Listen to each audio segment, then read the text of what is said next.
તમે સરકાર પાસે અનામતની માંગ લઈને ગયા હતા તો સરકારે તમને ઈડબ્લ્યુએસ આપ્યું.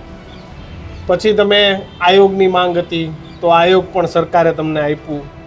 પછી એક તો તમારું પાટીદાર પોલિટિક્સ છે એટલે બધી જ રાજકીય પાર્ટીઓ ટિકિટો તમને આપી જાય છે, તમારા ધારાસભ્યો બને છે, ખેર છે સમાજને યાદ રાખે કે નથી રાખતા બે નંબરની વાત છે પણ મળી જાય છે. પછી તમે આ લગ્ન નોંધણી વાળું લઈને આવ્યા તો સરકારે એના ઉપર વિચારણા કરી દીધી અને સરકાર આજકાલમાં કે ગમે ત્યારે એના પર નિર્ણય પર લેશે. એટલે સરકાર પાસે તમે જેટલું માગવા જાઓ છો ને સરકાર તમને આપે છે. એમાં ક્યારેક વાર લાગે, ક્યારેક જલ્દી આપી દે. હવે તમે નવું લઈને આવ્યા છો ભાઈ અમને પંચાયતમાં ઈડબ્લ્યુએસ ના લાભ આપો. એટલે તમારે તો શું છે, માગણીઓ ખૂટતી જ નથી વરુણભાઈ. હજી એ પૈતું ના પૈતું તમે તો રાજેન્દ્રભાઈ નું તમે વરી હવે આ નવું આવ્યું ને કે ભાઈ કાલ કોઈ અધિકારી પકડા હે પટેલ નો, વરુણ પટેલ ઝંડો લઈને પહોંચી જાય. આ એક નવું આવ્યું. એટલે તમારામાં તો નવું આવતું જ રહે છે એમ. જો સરકાર કેટલું પૂરું કરશે? જો કોઈ દાડો સરકાર છે ને માય બાપ છે અને પ્રજા છે ને બાળક છે, દીકરા છે.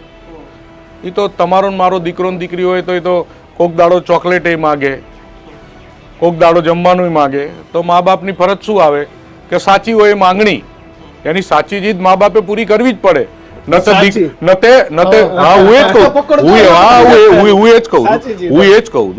આપણે સાચી જીદ હોય તો પૂરી કરવી જ પડે. ન તો દીકરા રોવે ખરા ને મા બાપ ને રોવડાવે ખરા.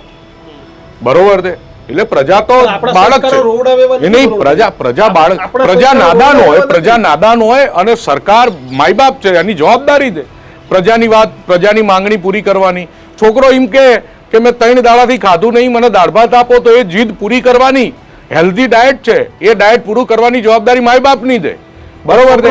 છોકરો તો ના જ માંગણી પૂરી કરાય. એટલે હું એ જ કહું છું કે તમે સમજો કે સરકાર અમારી 100% માંગણી પૂરી કરી છે અત્યાર સુધીના ટ્રેક રેકોર્ડ પ્રમાણે.